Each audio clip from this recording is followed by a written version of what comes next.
know Dr. Mark Milliron. I was joking with Mark this morning that his bio is so long, he must be, how old are you, Mark? 100, 150 years old, something like that. So Dr. Mark Milliron is co-founder and chief learning officer of Civitas Learning. How many of you or your institutions have, work with Civitas? So we have a handful in here. Well, the rest of you can have a conversation with Mark after the keynote. So Mark has been very active in student success arena. And we're really pleased to invite him to talk a little bit about the work he does in data analytics and the work he does for Civitas and how that all fits with quality and quality assurance. So Mark, I would like you to come on up.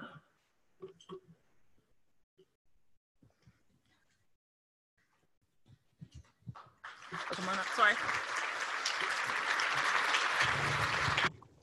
And Mark's experience is really very impressive. So after Mark finishes, and I'm going to leave a little time for questions, I want to say a few more words about the work that Mark has done. But I would let him, like him to talk to you and let his work speak for themselves. Mark? Thank you. Thank you. Good morning, all. So I want to bring you through a conversation today about how the worlds of quality assurance, learning design, what I would call also the world of learning analytics, have to come together with the work of student success, pathway design, pathway analytics, if we're going to try to help more and more diverse students be more successful than ever before. And I know it's probably something near and dear to all of your hearts. And the challenge around this work is the challenge of hope, of getting people excited about what's possible and realizing that it is possible to make this kind of a difference. If you haven't read the book, Enlightenment Now, I'm going to encourage you to pick it up. Steven Pinker is a provocateur that really makes you think in particular about how progress happens. And this book came out a few months ago. I don't agree with everything in it, but boy, Steven does just an amazing job of helping people see how change happens and how progress happens. And one of the things he does in this book is he points out that major progress on big things is not guaranteed. There are some people who think the world's falling apart, it's worse than it's ever been. You hear that all over the place. We just kind of have this sense of defeatism of how terrible things are around us.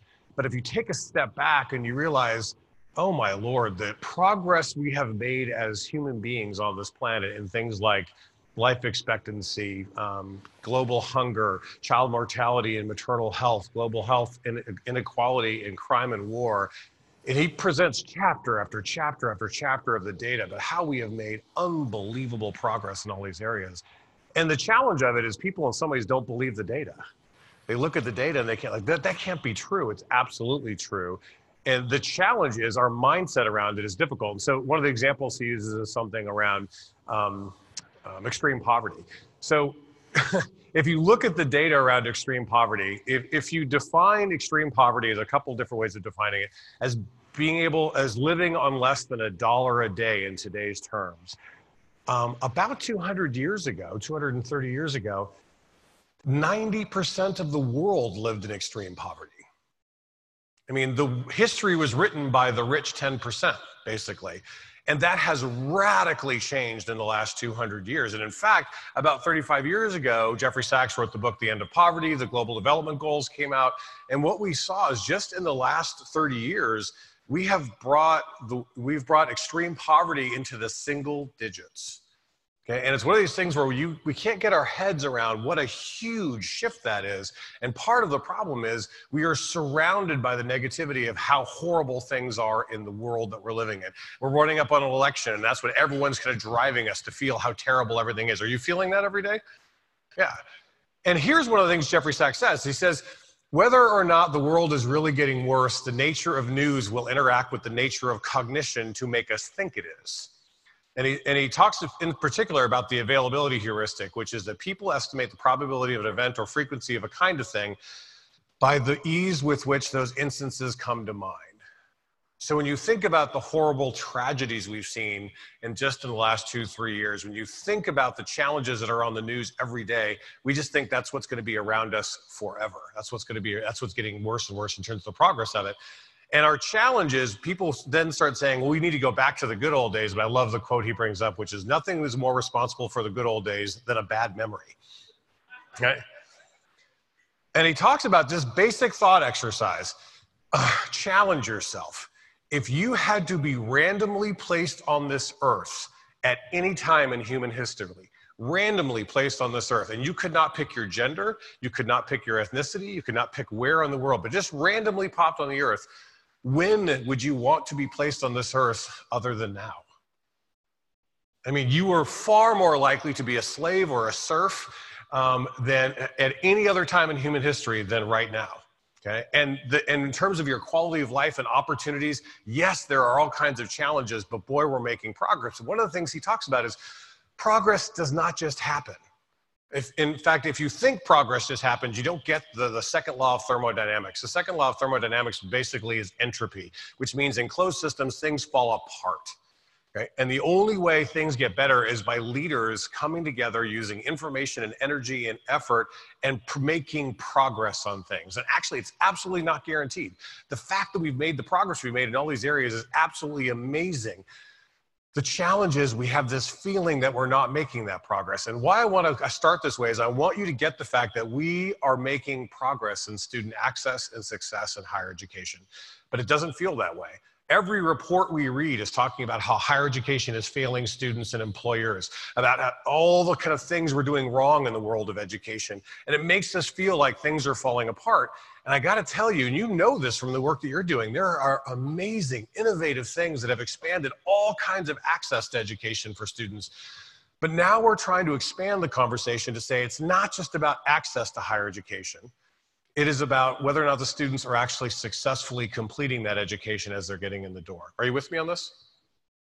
And our challenges, our institutions are really challenged because they still want to be healthy and to grow, but they want radically more people to succeed at that journey. And that success indicator is often measured in all kinds of different ways. So we'll talk about STEM completion, on-time completion, transfer rate success, and then even post-graduation success. And we're suddenly in our institutions wrestling with a whole confluence of challenges. And we're trying to wrestle with both the access and enrollment challenge. At the same time, we're wrestling with the success challenge. At the same time, we've got this expectation changing because every other sector of the world is better personalizing their services to people, right? They're be able to respond to the diversity of folks that they're getting and giving more personalized services. And our students are coming with more of those expectations. But our resources aren't going up to match that demand, are they? Now, our challenge right now is we are flooded with all kinds of initiatives trying to increase access and success, right? In fact, you're probably doing well over 100 different kinds of student success initiatives at your institution. In fact, at most institutions I go to, they talk about the fact that they are living in initiative fatigue. And what I hear is, please, for the love of God, do not let our president go to another conference and come back with another idea that we have to implement, right? Okay. And so you're trying to get your arms around how do you get strategic with the resources you have, and then you're operating in this, what I would call policy, technology, and data chaos world where you're trying to make sense of it all, trying to manage your institutions with policies that were designed for correspondence courses or for very traditional education. And we're trying to drive a change. And I bring this up is because often when this confluence hit, people hunker down and they feel like things are falling apart in the world of education. And I got to tell you, I don't feel that way. Actually, if you look at the data, we are helping more and more diverse students be more successful than ever before. But if we're going to take that next step, we need the dream team. And by the dream team, we need people like you who are doing the work to look at learning experiences and learning programs to help students learn well. We need to combine that with the work on pathway analytics in particular. We need to pull together quality in the learning mix together with data science and the learning pathway and bring some leadership. And I actually think this can be a transformative moment. I've been quoted as saying, and I firmly believe this, that we are entering the golden age of learning. And I don't think we can enter that age of learning without catalyzing some real conversations in our own context. So what I want to walk you through is these three areas, and I want to share some resources for you. And I'm going to give you guys the PowerPoint presentation. If you want it, I'm going to get it the list and we'll send out the PDF. It's full of case studies and research articles that you can use to catalyze in your own places. Don't worry, I'm careful about PowerPoint. Students have taught me that many people who use PowerPoint have no power nor a point, so I'm careful. The one I heard recently I loved is that power corrupts and PowerPoint corrupts absolutely, right? Okay. But this is intended to be a piece for you to take into your own context and start these conversations. Deal? Okay, so let's jump right in. I want to walk through the major changes that are happening first in our infrastructure for the learning experiences. You know that you're living this world, so I'm not going to spend a ton of time on this, but I want to talk about how this relates in particular to the pathway work that's happening. So a while back, I wrote a piece for the Chronicle of Higher Education called Time to End the Family Feud, where I basically said we have to get past this argument about what's better, traditional education or online and kind of new model education. And it was too much this versus that. And I kept making the argument, it is not a better than conversation. We need to have a better with conversation. We are better with both. In fact, students are blending whether we like it or not. Okay, we just put out a piece in the Internet Learning Journal that basically documents that if you look at that more than 8 million students in the Civitas data set, the students that are doing the best are the students who are blending curriculum, who are blending online and on ground, okay, and using that to help navigate their learning pathways. What we want to be able to do is pull these worlds together and figure out how we can use all the arrows in our quiver to hit the learning mark. And I think everybody in this room understands that this is not about either or. This is a both and conversation. We're trying to pull it together. It's only getting even more interesting because of the rise of mobile. I began my career in higher education. Deb was just talking about my tenure in the world of education. I literally began my work doing speeches in particular to educators, trying to convince them that it was going to be okay to use email. Kid you not. There were presidents who were fired because they converted an institution from Cubbies to email for campus communication. I kid you not. We have not taken change lightly, right? It took us 30 years to move the overhead projector from the bowling alley to the classroom, so we took some time, right? Okay. Then in mid-90s, I had to have this whole conversation about the fact that the internet was a thing, right? You were going to use the internet, right? And then the rise of LMSs came on, and we were talking about the kind of broad expansion of online learning opportunities. Mobile is the next thing, and we're living in this. And mobile is here, whether we like it or not. Mobile has exploded. And our challenge with mobile is just how comfortable everybody is with it, but how people aren't designing for it. Do me a favor, quickly, take out one of your mobile devices. Pick one. Okay? I want you to look left, look right, find somebody who looks relatively trustworthy and trade that device with somebody else.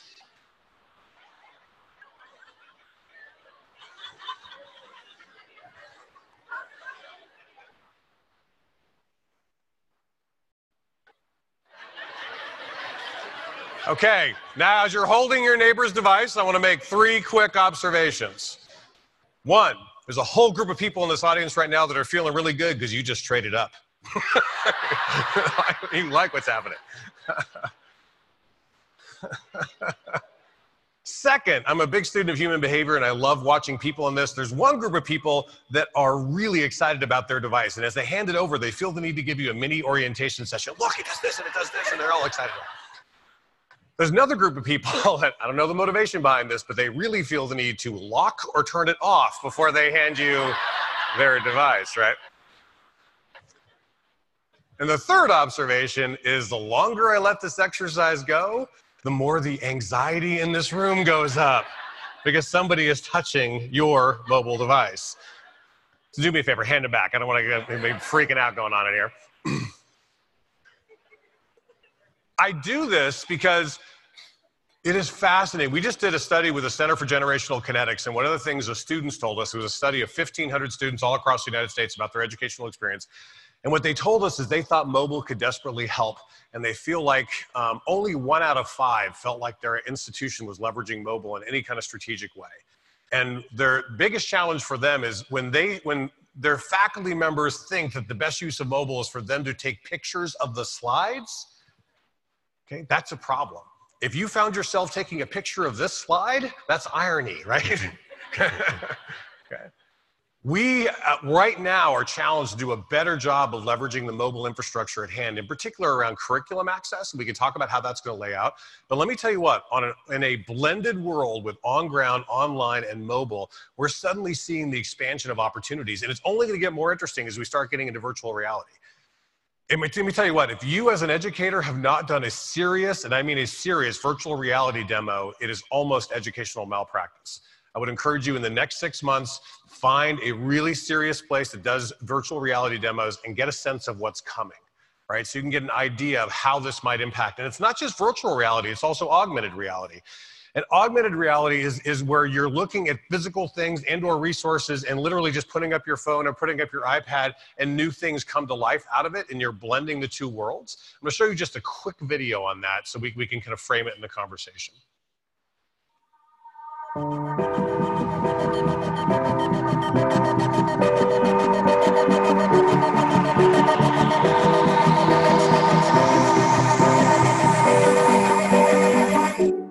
Let it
This is coming, okay? And the ability to kind of bring things to life. I was at a holographic cadaver lab, and they were talking about, okay, let's talk about the disease state you want to see, and whoosh, a cadaver pops out. Let's take away the skin and just look at the vasculature, whoosh, skin goes away, right? This is here, okay? And just like we talked about emails coming, internet's coming, mobile's coming, this is coming, right? And part of what we've got to do is figure out how we continue to kind of maestro this together and engage students, and how this relates to our learning design, right? So a lot of people have talked about gaming and learning. I'm a big fan of Jane McGonigal. If you're not a fan of her books, please take the time to kind of read some of her work. Her seminal book is Reality is Broken. Her most recent book is Super Better. But she talks about this idea that gamers might save the world because they work in international teams solving wicked problems. Right? And one of the things they found in the gaming world is that they really get this idea of mastering knowledge, skills, and ability at one level, having it assessed before you go to the next level. What does that sound like? Kind of sounds like education, right? How many of you have a young person in your life that plays video games? How much time and effort will they put in to go from one level of a game to the next level of a game? Like they'll forego sleep, food, whatever it is. Anybody who says kids can't focus has not watched this behavior, right? And what's fascinating about this is, of course, Chris Dede at Harvard is the best thinker and writer on this. He's a Timothy Wirth Professor for Learning. He's been talking about this for some time. We've got this at our fingertips now to engage students, and you're seeing this in new kinds of learning design. And again, this is your world, so I'm preaching to the converted on this. But the rise of competency-based education, I was an early trustee for Western Governors University, and I remember people saying we were crazy. There was no way competency-based education would take off. Now, Western Governors University is well over 100,000 students in all 50 states. And the C-BEN network has taken off. My favorite thing about WGU is that it's been a catalyst. And you're seeing competency-based education and what I would call this idea of modular accelerated education really begin to take off. If you haven't visited the accelerator at Austin Community College, a 640-station computer lab that's a combination of high-tech and high-touch, where students can go at their own pace. They have students getting through developmental math, 3 classes of developmental math in a matter of months because they're going at their own pace, right? They're going in and kind of almost gaming it as opposed to having to take courseware. And we're going to have to come together as a community to figure out how as we roll out these new models, of course, we're going to develop new language. I have a link here to the article from SCUP, the Society for College University Planners. They say we shouldn't talk about online learning anymore, that really what's around us because of mobile and gaming and everything else is ubiquitous integrated learning. I don't think that's catching on anytime soon. But you get the idea. Learning is everywhere. It's all the time. And we're trying to figure out right now is how to make it better. I also have a link up here in the lower right-hand corner to the Global Online Academy. The Global Online Academy, this is just to help you understand, this is mainstream. The Global Online Academy is a nonprofit consortium of the most elite private schools on the planet. You're talking about folks like Dalton, Sidwell Friends, Cranbrook, Lakeside, Choate, Beijing Academy, who have all come together to say, let's put our toe in the water and learn how to do online together. And figure out how we develop the most high quality courses you possibly could imagine. What I'm going to argue, folks, is that we're at a time where I think you can bring your skill set to studying and to defining quality like never before, right? And you're seeing the work of the Stanford Open Learning Initiative. And if you haven't seen the work of the Link Lab at UT Arlington, I think George Seaman and his folks are doing amazing work to look at affective response and learning. But what I want to anchor you in is this power of curation and quality, right? And you guys, this is what Quality Matters is all about. If you look at the open education movement, I have a link up here to OER Commons. OER Commons is probably the largest digital public library of curricular resources out there on the planet. It was created by the folks at ISKME with this whole notion that higher education is all, if you study great teachers, what you find is that great teachers are all about the CASE method. And CASE stands for copy and steal everything, right? Somebody else does it, bring it together. And what OER Commons has done is they've created this giant searchable data infrastructure to be able to pull together the best digital curricular resources and curate it, right? And they're saying mash it up with paid content together with the free content and figure out where you're going.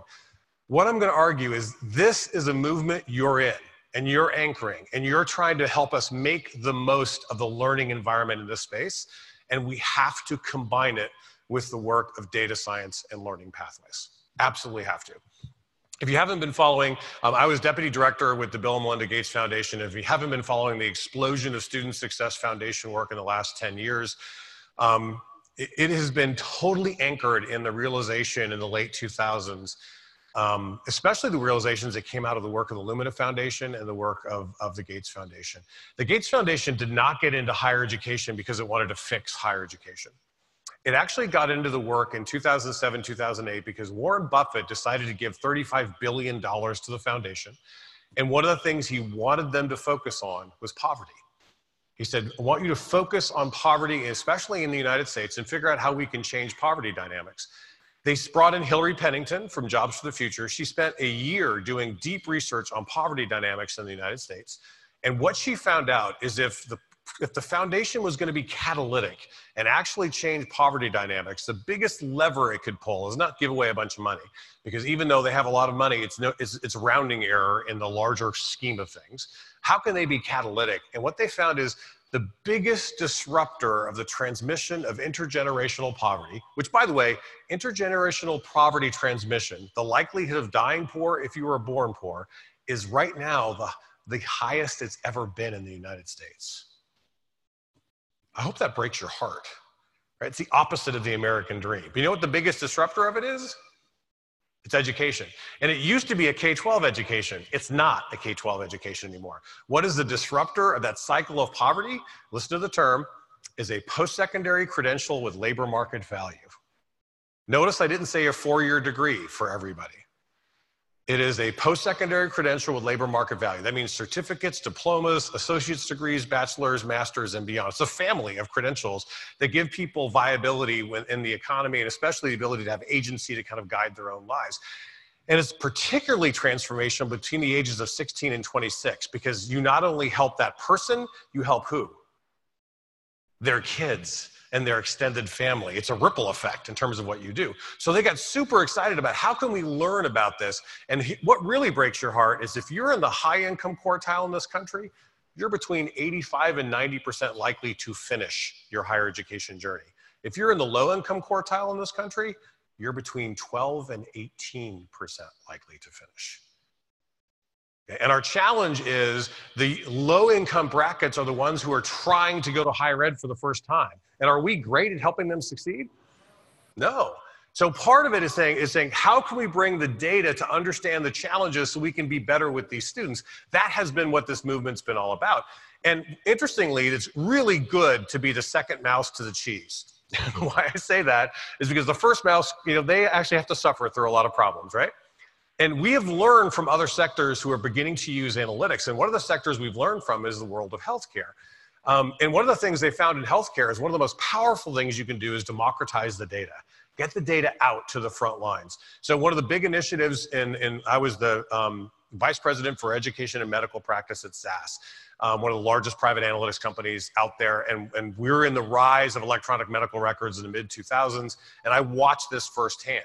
And one of the big initiatives out there was the Cleveland Clinic's My Chart initiative. And the My Chart initiative said, let's do something radical. Let's get the chart to the patient. Let's let the patient see their own data and start charting there. Before then, the doctor was God, right? And they're the ones who interpreted your chart and told you what it said, right? Then suddenly this little thing called WebMD came up, right? And we started driving doctors bananas because we go to WebMD and fully self-diagnose and come in with printouts, right? Okay. They said, we have to get ahead of this. And one of the ways they said is like, fine, open it up. Let's give them the chart with as much contextual information as possible, and let's make a partnership and figure out how we can together manage it. And they found out, by the way, with chronic diseases like diabetes and Addison's and others, having this kind of information was life-saving. It actually had massive benefits. And now it's morphed into consumer products where you're seeing things like Fitbit. And Fitbit, people are addicted to the Apple Watches and Fitbits and getting their data around this now because they're managing kind of their own lives within this. A friend of mine the other day was in a really bad mood. I'm like, Bill, what is going on? He goes, oh, my Fitbit ran out of power last night. I didn't get my sleep data. He was that upset from not knowing his REM and his deep sleep and all that. But we've suddenly got this at our fingertips. And what I would argue is the world of healthcare is realizing now that they need to pull together the power of data science and design thinking. How do you take this data and then redesign the patient experience? And now that's kind of coming into our world. And just a metaphor for this that really struck home for me. In the course of the last 2 years, I had a recurrent injury from a motorcycle accident in my youth that ended up getting more serious about 2 years ago when I was lifting weights and I re-tore my right shoulder. I went in to go see a shoulder specialist and he said, oh, welcome to your 50s. And he said, we're gonna have to go, your shoulder, you probably have a couple tears in there. We're gonna have to probably go in and fix it. So he sent me to get my first wonderful, anybody know what this machine is? Wonderful MRI. I've never had it. I've seen House. So I've kind of seen MRIs on TV, but I've never done an MRI. So I went down to get the MRI, and I have a lot of friends who are docs that haven't been in the healthcare world, and I'm like, okay, this is no big deal. And I went in, and I'm talking with the technician, and he's putting me on the slab, getting me ready to go in the tube. And I'm thinking, it's going to be my shoulder, only going to put me like up to here. It's no big deal. And as I'm sitting there talking to the technician, his first response to me, which I thought was wonderful, is like, you're not claustrophobic, are you? I'm like, no, I don't think so. And literally, I have gone 3 miles under the earth or 2 miles under the earth in Oregon in lava tubes. I mean, I have done stuff that should make people claustrophobic. So I'll be fine with this. He goes, okay, because those people who can't handle it have to push this button and we have to redo the whole thing. I'm like, oh, good, we're starting with shame. That's great. So then he pushes me back on the tendon and he kind of locks my shoulder in place. And as it starts going back to the tube, we have this wonderful moment where I look back at the tube and then he looks at me and I look at him and we look back at the tube again. We all realize I'm not going to fit in the tube. I'm 6'4", 250. I'm not simply going to fit in this tube. And my head is literally going into the tube. And he goes, oh, just take your other shoulder and moosh it over. Moosh it over. I'm like, what? And he goes, yeah, just moosh, moosh. And I'm like, what is moosh? And I moosh my shoulder over. And I'm like this, like a taco. And they're squishing me in to the MRI. And I'm going up in the MRI. And the thing is like this far from my face with a little blue line. And I'm going mooshed up in the taco. And I'm thinking to myself, okay, he's only going to go up to here. I'll be okay. No. It goes to my ankles. I'm like toothpaste back in the tube. I'm like in there, what is happening here? And my heart starts going bananas. I'm literally going to panic mode. I'm thinking, okay, this is crazy. And the guy goes, okay, again, if you're one of these weak people, push that button and I'll bring you. But we're going to have to do it again and again because you probably don't want to do that. And I'm trying to calm myself down in this. And he goes, okay, you're probably going to hear some clicking and popping while this happens. People who've been through an MRI are beginning to laugh right now because I'm like, okay, whatever. And I start thinking to myself, okay, other people have done this, I can do this. Other people have done it, I can do it. And I've fought martial arts for lots of years. I have all kinds of meditation techniques. I'm going to go to my happy place and cycle in. So I'm trying to calm myself down. I'm getting myself to a calm place and the clicking and popping starts. And for those of you who don't know what the clicking and popping of an MRI is, it's something like this. For the entire time. It just cycles between all those sounds. And as it carts, I'm like, what is happening? Is this going to explode? What is going on? And I'm thinking, like, I have to have high school friends punking me out there. I don't know what is going on. And I'm like, okay, calm down, calm. And I keep trying to calm down, and I'm cycling between terror and calm. And I'm thinking, just get to the other side, get to the other side. Other people have done it, you can do it. Other people have done it, you can do it. And I'm really feeling heroic. I've gotten through this thing, and I'm thinking it's almost over, and the guy gets on the speaker, and he's like, okay, you're 5 minutes in. I'm like, 5 minutes in. I'm like, how long does this thing take? And he goes, 35 minutes. I'm like, what? And so I just force of will stuck through the entire thing. And finally he's like, ooh, starts going out. I've never been more excited about coming out. I'm like, this is like a whole new birthing experience. Get me out of this thing. And I finally get out, and I literally ran to my car. I felt like I ran to my car in my gown. Like, get me out of here. And I called my buddy who was a doc, and I'm like, Bell, what is going on with the MRI? He goes, Mark, you have no idea how common the experience you just had was. He said, and here's what's worse. He's like, not only is the failure rate of MRIs well into the double digits, he goes, the bigger challenge is a lot of people have to be sedated. And when they're sedated, they're not knocked out cold. You have to be sedated just to the extent that you can be controlled by voice so you don't jerk during the procedure. He goes, so they have to pay for the drugs, the anesthesiologist, and then it's really worse with kids because well over 50% of kids have to be sedated. He goes, and the vast, double digit have to redo the procedure, which means they have to do it again. He goes, and a significant percentage of kids have to go through counseling for the claustrophobia. He goes, and I'm going, this is crazy. And he goes, stop, Mark. He goes, think about it. He goes, MRIs were designed by incredibly well-intentioned, innovative scientists trying to get the best picture possible to cure cancer, to solve all kinds of problems. They're actually trying to help people solve major medical problems. And they're designing it with the purpose. And the purpose is to get these great pictures for the docs, but they never took the patient experience into account in the design. At all. He goes, and so what happened was, he goes, I'm going to send you a story. And he sent me this link, and it's going to be linked in here for you. The folks at GE who work on the MRI work with a set of docs and IDEO, a design thinking firm, and they began from the beginning. They said, let's look at the data. Let's have some ethnography and have some lived experience and find out what's going on. And let's redesign the process and the infrastructure so that it's a very different kind of experience. And we're going to begin with kids because the kids thing really stuck with them. And so they end up, after a whole set of iterations, one of the top designs they have is the pirate ship. More open MRI design. By the way, they have the Buzz Lightyear. They have a bunch of these, right? And what the experience is now for the kids who go in is they get a virtual reality helmet, noise canceling headphones. They go on a pirate experience while they're in there. The failure rate's in the single digits. No kids need counseling from the pirates. There's none of those issues.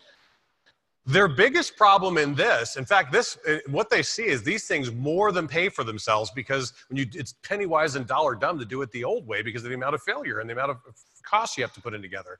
The redesign was that effective. Their biggest problem in this redesign is that the adults walk by the kids' room and their reaction is, I want to be a pirate. They don't want to go to the regular MRI. But I'm spending time on this because this is what pathway design and data science looks like. This is the idea of looking at the data and talking to the students and saying, can we redesign this process? And so what we've learned in doing that work, and Civitas works with close to 400 institutions, and we've now have about 8 million active students in our data set, 25 million overall over the years. And what we've learned is, and again, I want to make sure you hear, this is not sales at all. I don't care what tool you use. Here are the 3 big things we've learned, 3 big things you have to do. One is you have to turn on the lights. You have to develop a student success intelligence platform, and that's a new kind of thing. 2 is you have to look at the pathway and make sure the pathway is personalized for these very diverse kinds of students. Because right from high school, well-supported full-time students are different from returning adults with kids. Would you agree with me? Okay. And having one-size-fits-all pathways and forcing everyone to do 15 to finish is kind of insanity, right? There are some folks for whom that is never going to work. Right? And so figuring out how we can do things differently for them is a big deal. And then 3rd is this notion of precision engagement, identifying challenges and getting the right support at the right time so that that student can make a better decision. And I'm going to walk you through examples of each of these and talk about how it really fits in. But first is this understanding that this is a new thing. Okay, I would argue 95% of the data work in higher education, and I love IR directors, institutional effectiveness directors. I do a lot of work with AIR. I think, unfortunately, they spend the vast majority of time on things they do not want to spend their time on. They have to spend most of their time, 95% of their time, on accountability analytics, on getting data to accreditors, to trustees, to legislators, as opposed to getting data to faculty and students so they can guide their journey. Are you with me on this? I would argue there's a big shift coming, and we're not the first ones to do this. Other industries have lived through this, changing the data orientation. Now, here's our story. I would argue in the 90s and 2000s was the rise of systems of record, right? Of these big, broad ERP systems. Then in probably the last, probably late 90s through 2000s, up until now, we've been doing these systems of engagement, which are things like LMSs and mobile and other kinds of tools. In the middle of this, harvesting the data from both systems of engagement and systems of record are systems of intelligence. And systems of intelligence are all about taking those data, pulling them together and telling a story of the student journey over time. Because every single one of those data points, listen to me on this, every single one of those data points is a footprint of a student journey. Statistics have names. They're actually students, right? And if you pull them together, you can tell comprehensive stories of what's helping, what's hurting, what's getting in the way. And this is the kind of work that's happening where you're taking SIS, LMS. And by the way, the LMS is hugely important in this signal because one of the things we found out is demography is not destiny. Because we've been so focused on reporting, most of our research has been regression against demographic variables. What we found out is what students choose to do is far more predictive. And include especially, listen to this, 95% of the predictive power of our models comes from derivative variables, which are things like the relative engagement in an LMS course, given how that faculty member uses the LMS and how the other students in that class are using the LMS. And that relative calculation is what's predictive, not number of clicks in. Does that make sense? And doing relative and highs and lows. By the way, what we've learned is that students actually have kind of a fingerprint for how they use the LMS that's distinct. There are some students who are really good crammers. You ever known them? Yeah? Some of you are them, right? Other students are not good crammers and they have to start earlier, right? So and what you find is breaking their pattern is what's predictive, right? And so you have to kind of learn from each student in each way and break away from this idea that there are just 35 variables that actually tell you the story. You actually have to start calculating different kinds of variables for that institution and build institution-specific predictive models. One of the things we learned in our work, by the way, is there is not a one-size-fits-all predictive model for higher education. Every institution has different students, different systems, different processes, different people, and there's almost a GPS for that institution, and you want to be able to turn the data on for that institution. And when you do that, you can actually unpack the data and get it out to all different kinds of constituencies, not just advisors. You can actually get it to faculty, you can get it to students themselves, you can get it to the idea is to democratize the data. And when you do that, really good things happen.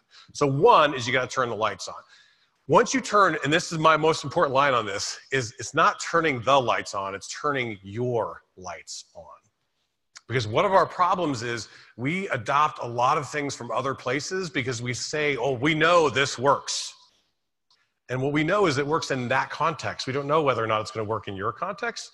And the idea is understanding what's happening in your context and how you would go forward. Then, How do you take those data and use design thinking to figure out how it would really help the student, really help the advisor, really help the administrator? And those are the three big constituencies. You want to get data to students, you want to get data to educators, the faculty and the advisors and the other folks who are designing the programs, and you want to get data to the administrators who are doing the big design work.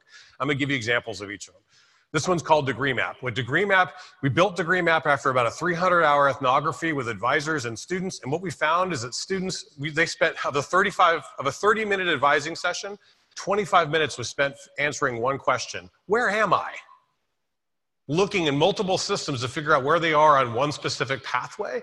And then they couldn't get into any other kinds of deeper conversations. And what we found from our work is the students in particular have three big questions: where am I? What should I do next? Recommendations about what I should do next. And what are my options? What other things should I be considering? And figuring out how you can get data to them is a big deal. So the Degree Map, what it does is immediately tell a student where they are. This little wheel of progress thing students love. The idea of how far along they are in their program. In fact, they have a refresh problem because at the end of the semester when grades go in, the students go refresh, refresh, refresh, because they want to see the wheel go up. They can click on that wheel and they get a full breakdown of their degree audit. Right? And then you also see on the sides, you can see minors and certificates that feed into that degree, so they can see their progress on their minors and certificates. But then you're also going to see that every single semester is laid out in tiles. So they can say, you can actually preload for that student. They want to go in this program, they want to graduate in this time, you can preload the entire thing. So a student has a defined pathway, and then they can move the tiles around based on how they want to combine it. And by the way, the data science tells them, oh, by the way, that's a toxic course combination. Taking those three combinations at the same time, we found students are not very successful with that. Do you think that would be useful for students? Yeah. And the idea is kind of the vision of this is the Amazon thing. A student like you at this stage, here's the next set of courses you probably should take. Then if they ever want to change majors, do students ever want to change majors? You know?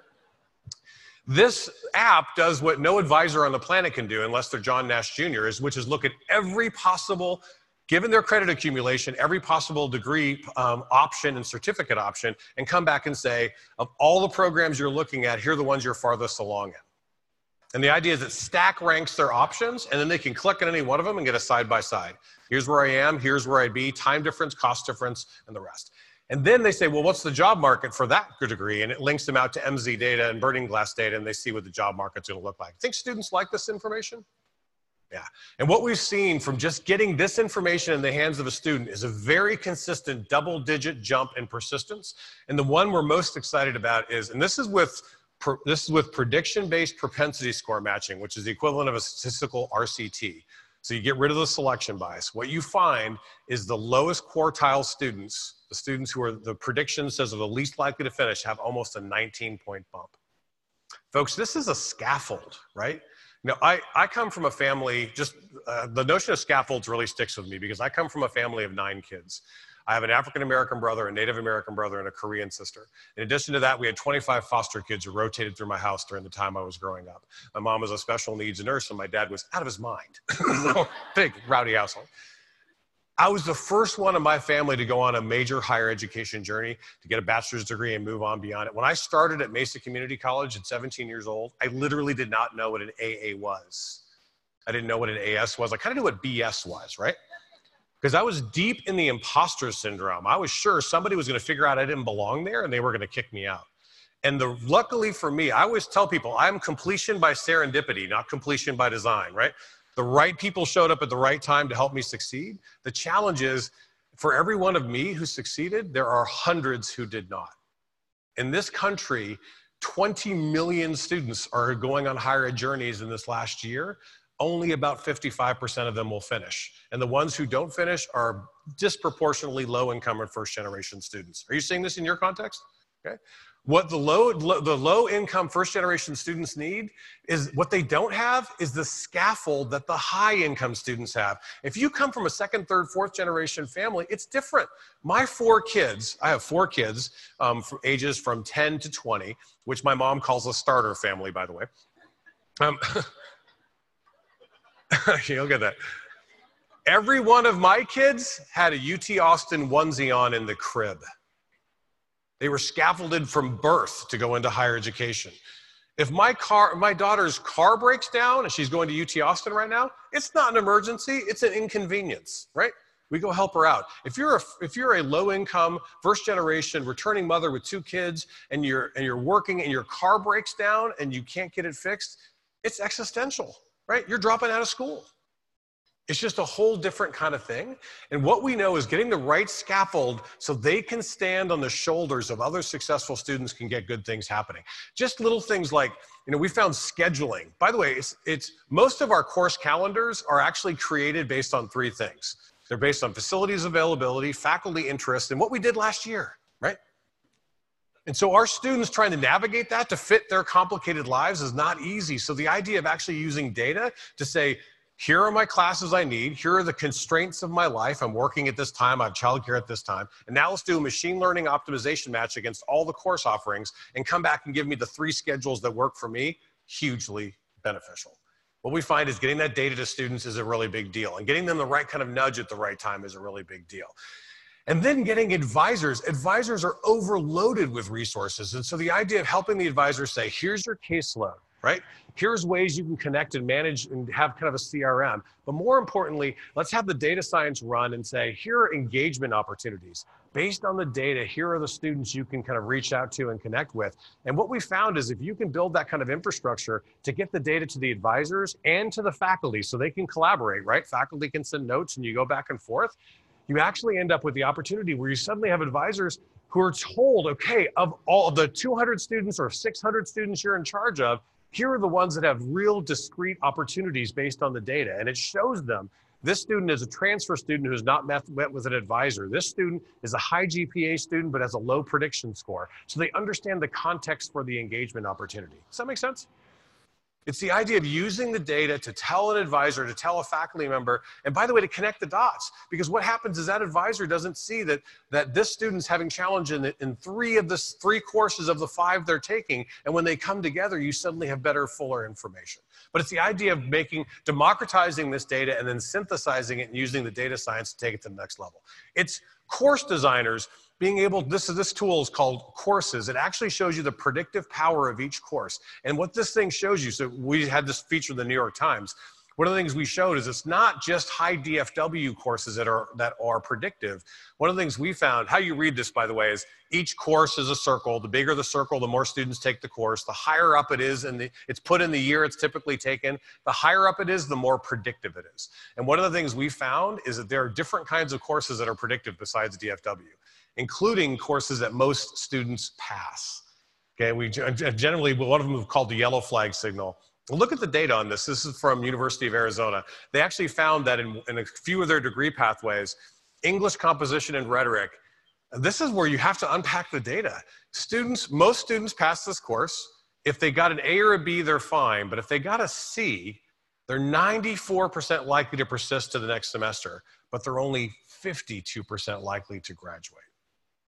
What they found was that weakness in writing is an early signal that is going to kill them later on. And what this did is it started conversations around, 1, how do we help engineering students understand that writing is important? They need to make sure they take this class seriously. 2, can we redesign the course to make it even better and make the standards the right way? 3, can we get just-in-time intervention and get students going to the writing lab, if that makes sense? 4, maybe we have to look at writing across the curriculum. Maybe they're not doing enough writing as they get out of their freshman course before they get to their junior level. What they discovered was the students, especially in engineering, that weakness in writing was discovered their freshman year. They really weren't asked to write significantly again until the end of their junior year. And so they got no better at writing, and it ended up killing them later on. Okay, but that's where turning on the lights allows you to kind of think about the pathway differently. Here's one of the biggest ones, and this is what I want you to kind of stick with in a really big way.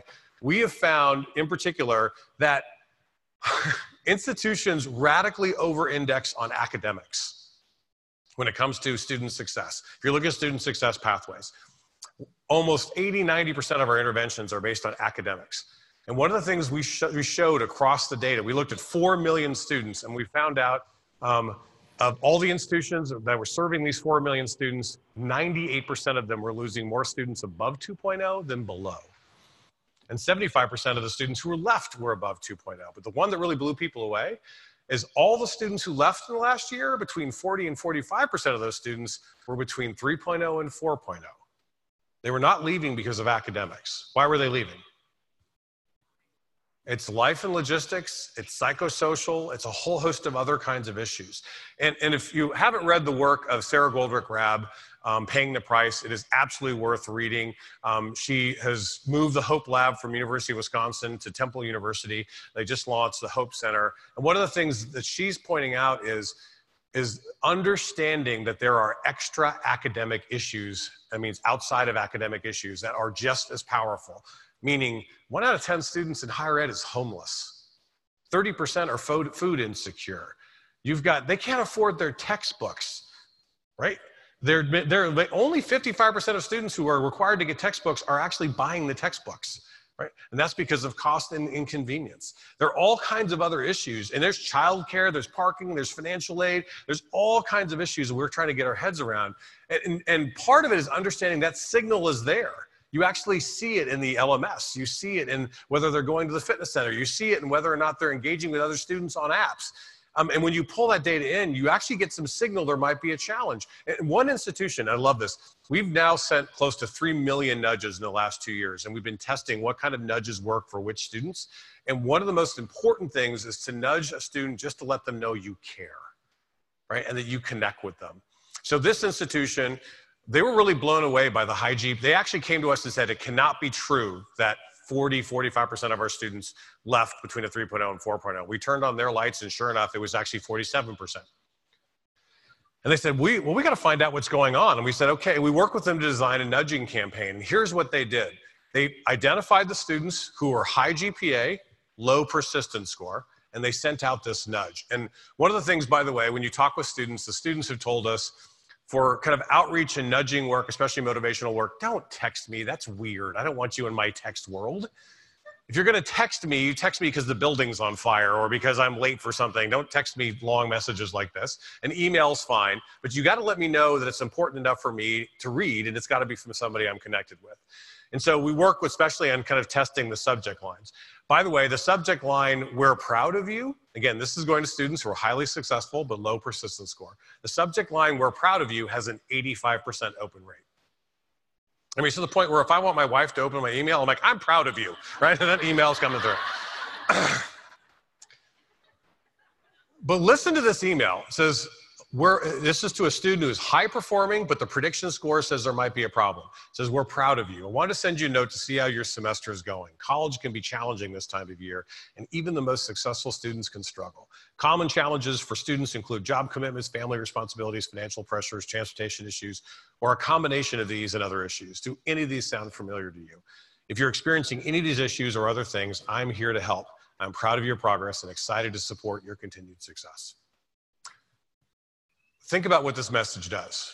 It, 1, congratulates them on being successful, makes them feel good about it. 2, it normalizes their challenge, right? This is a normal thing, okay? 3, it doesn't try to solve the problem in the email. It doesn't link them to 75 other resources at the institution. It says, connect with me. I want to hear. I want to find out what's going on. They got immediate response from these students, and it was amazing because a whole bunch of them just said, "I have no idea how you knew this, but this is happening and this is happening." And it was stuff they could fix. These are students who are good academically, and with the right kind of fix, they were able to solve the problem. Everything from emergency loans to just getting over policy problems, they were able to get there. This intervention has between a 10 and 15% bump in persistence by sending 1 email. And by the way, when you start analyzing this stuff, you start taking a step back and looking at our communication to students overall, and oh my Lord, do we have a problem.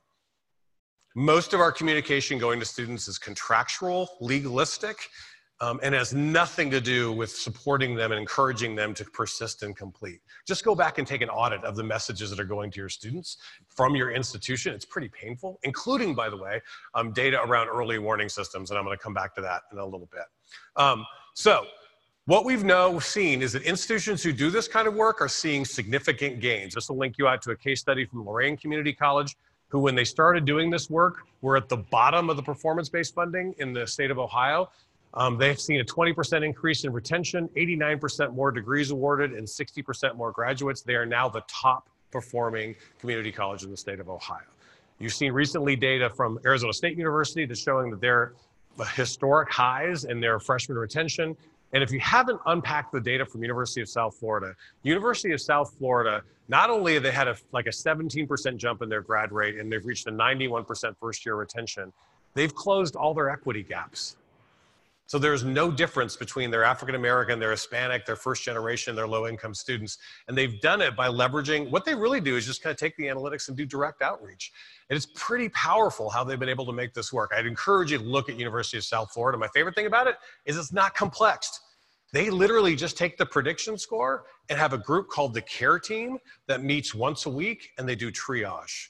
They literally, it's a group of faculty, advisors, and student services and students, and they say, here's the list of students who the prediction scores say might be in trouble. Does anybody know so-and-so?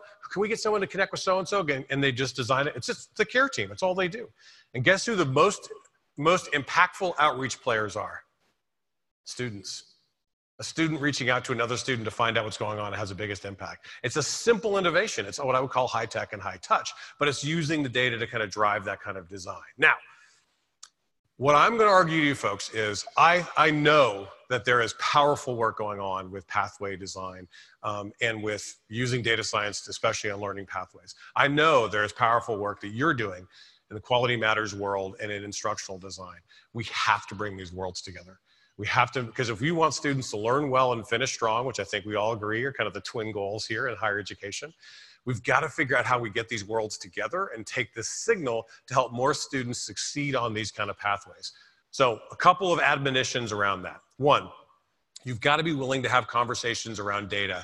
And part of this is you have to have a couple of big things. One is you have to be willing to move from a culture of blame. And I'm going to argue a lot of challenges in institutions are when data comes up that doesn't look good, the first thing that happens is whose fault is that, right? And that just immediately shuts down the conversation. You have to lead with a culture of wonder, right? I wonder what's happening and I wonder what we can do about it. You have to be student success scientists, okay? And be willing to lean into this and actually learn together and be okay with data that don't look great. It takes courage, by the way, folks. It takes courage to be able to look at data.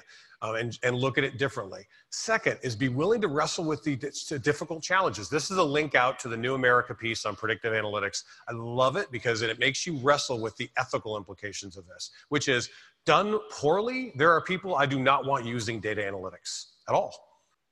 Because their reaction to this, oh, if you're a first generation African-American student who's less likely to finish a STEM pathway and you have some kind of a problem, I'm going to counsel you into a sociology pathway. That's wrong. Okay, that is not the response because you are actually using analytics to optimize outcomes for the institution as opposed to using analytics to optimize outcomes for the student. Get the difference? Okay. And the other big one is we should steal from healthcare is the do no harm, right? Regardless, whatever we're doing with the use of this data, we got to find a way where it actually does no harm. And there are a lot of do no harm initiatives we can lean into this, but we have to have these ethical implications if we're going to, ethical conversations if we're going to be able to make the difference we want to be able to make. But we also have to approach this with a mindset that's fundamentally different. And I'm going to give you a tool for doing this at your institutions. This is the basic concept. This is the shift, right?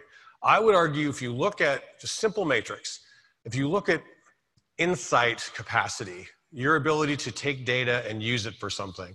There's low insight, which you only do the data you have to do for reporting or for accreditation. And there's high insight, which is the deep predictive flow modeling we've been talking about, a lot of democratization of the data. Then you look at change capacity, your ability to actually change things at your institution. There's low change capacity all the way up to high change capacity. Here's the challenge. A lot of higher ed is low, right? They don't really want to change and they only do data work because they have to do. I have a friend of mine who's an IR who's very frustrated with where she works. And she goes, no, Mark, we are an evidence-based organization. And I go, what do you mean? She goes, my president makes a decision and he forces me to find evidence to back up his decision.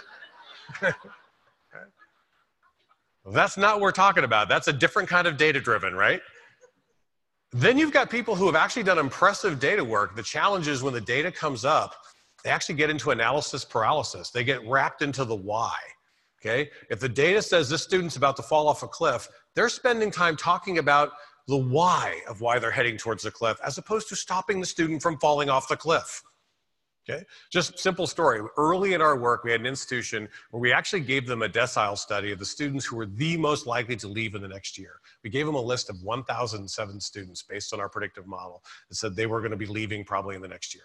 They said, oh, that's really interesting. We have this other project we're going to be working on as well. We're going to focus on that project first.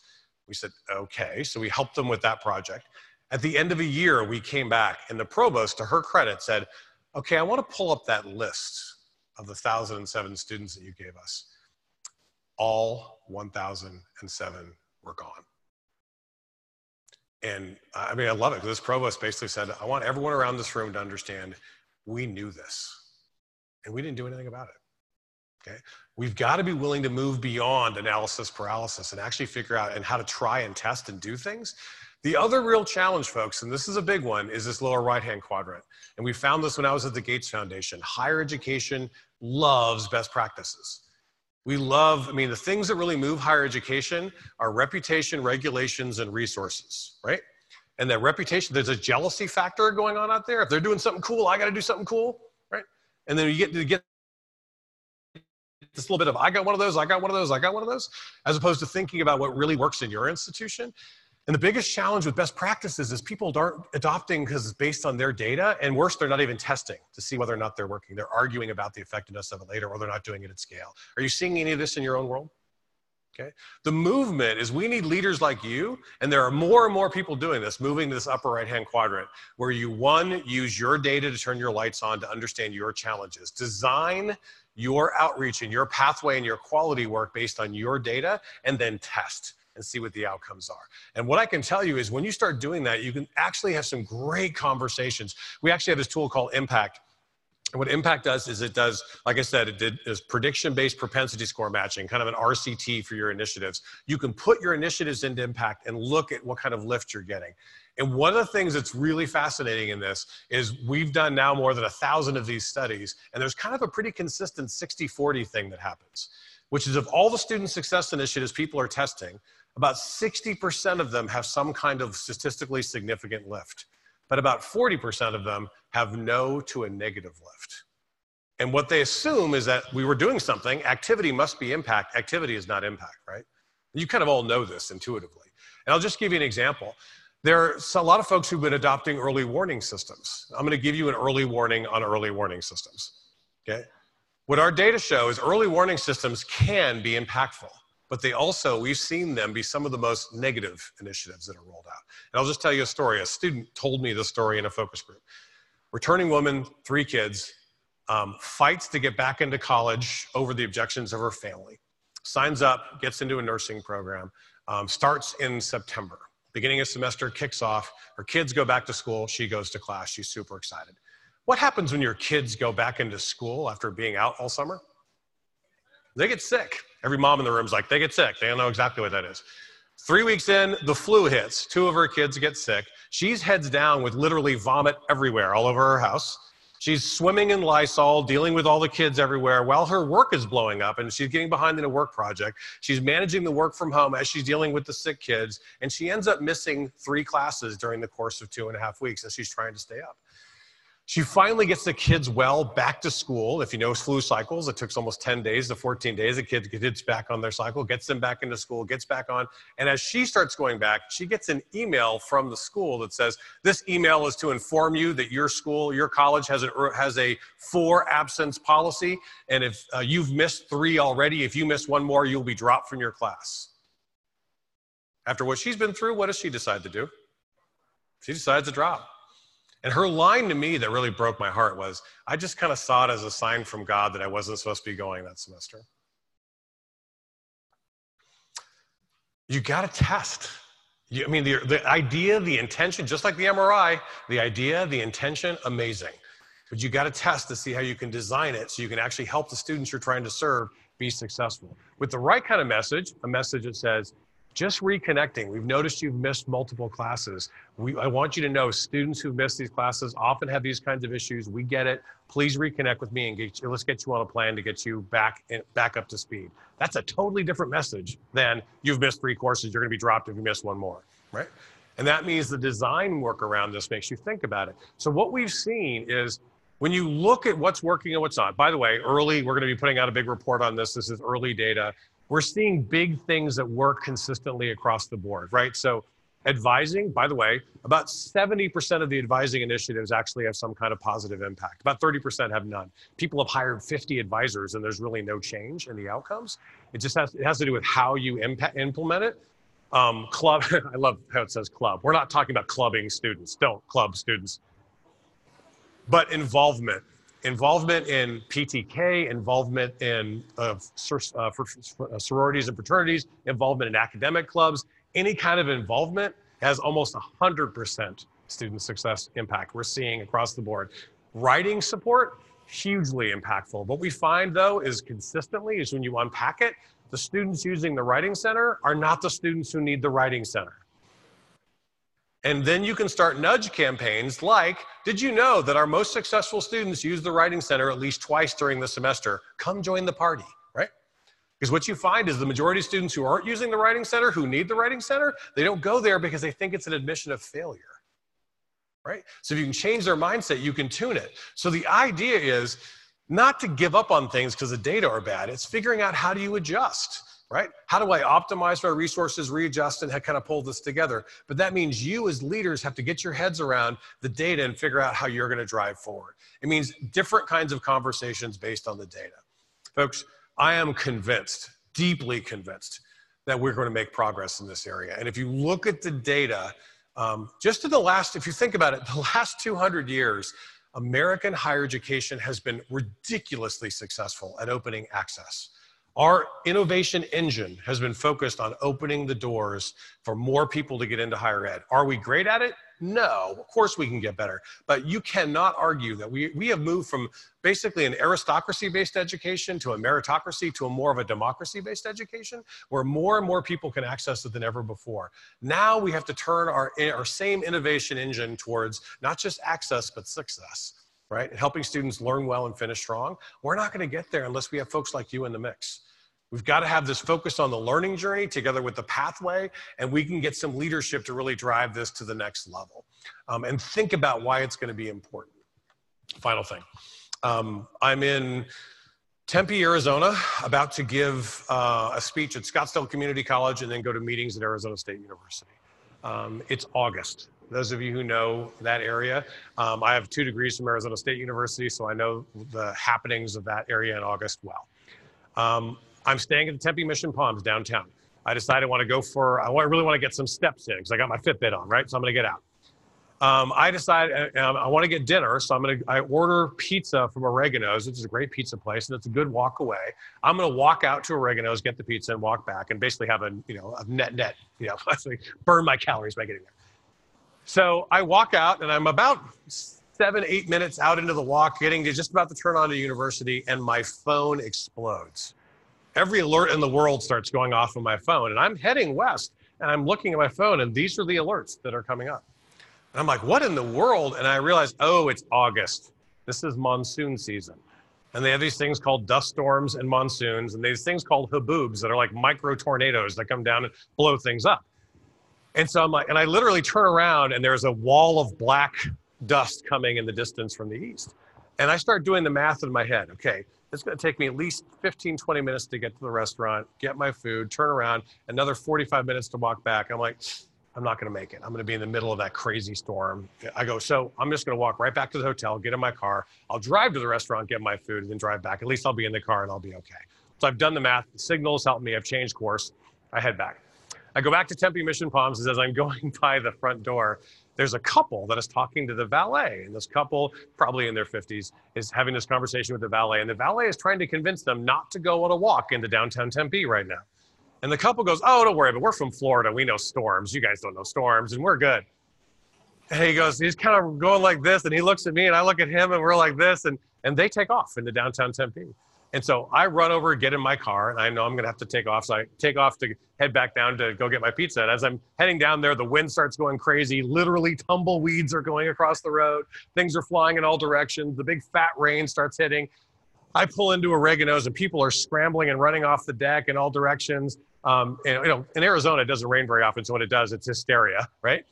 So I get out of my car, run in, get my food, run back out to my car and start driving back. And now the wind is up. I mean, things are flying sideways, as dark as can be as the sky's over. It just looks like full on monsoon. And as I'm driving down University Boulevard and start turning left onto Mill, I drive up and I see a scene I have not seen since Gilligan's Island reruns in my youth, where I see this guy holding on to a palm tree and like trying to hold on. And it's the couple, it's the same couple. And he's holding on to the palm tree and his wife's holding on to him and she's yelling at him and he's trying to hold. And I'm thinking, okay, I got to turn around because they're on the other side. So I got to turn around and go save these guys. And then before I can turn around, they let go and they run into a vape shop. Okay, I'm pretty sure they weren't going to the vape shop. That's where they were going. But I'm thinking, okay, they're safe. And anyway, I drove back to the hotel and I got back out of my car, got to my hotel room, and I thought to myself, wonderful metaphor that is.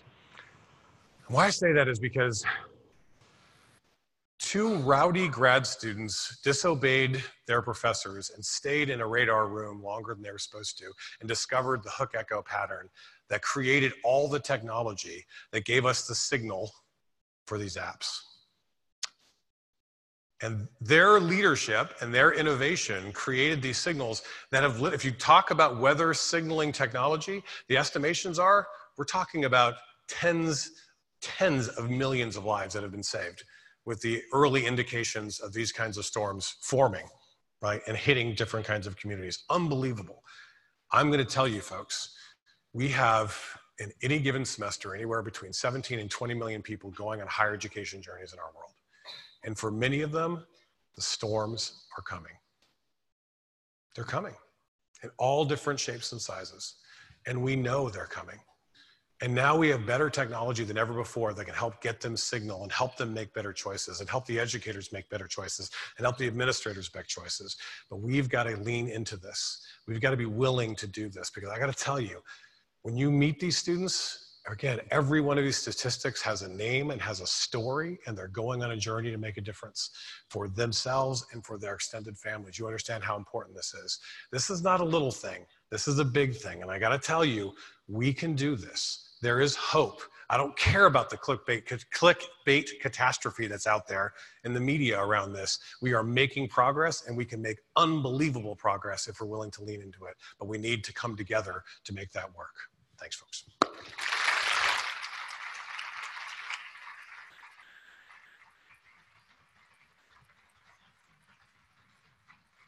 So I'll be around through lunch if you want to connect. You can find me at markmilliron.com or I'm at markmilliron on Twitter. I love continuing these conversations. I'd love to hear how you're using any of these in your own dialogues. This will also link you out to a white paper we did on the Student Success Intelligence platform, which is really about the healthcare metaphor in the world of education. But most of all, just keep bringing your hearts and smarts to this work, man. The students really appreciate it. Thanks, guys.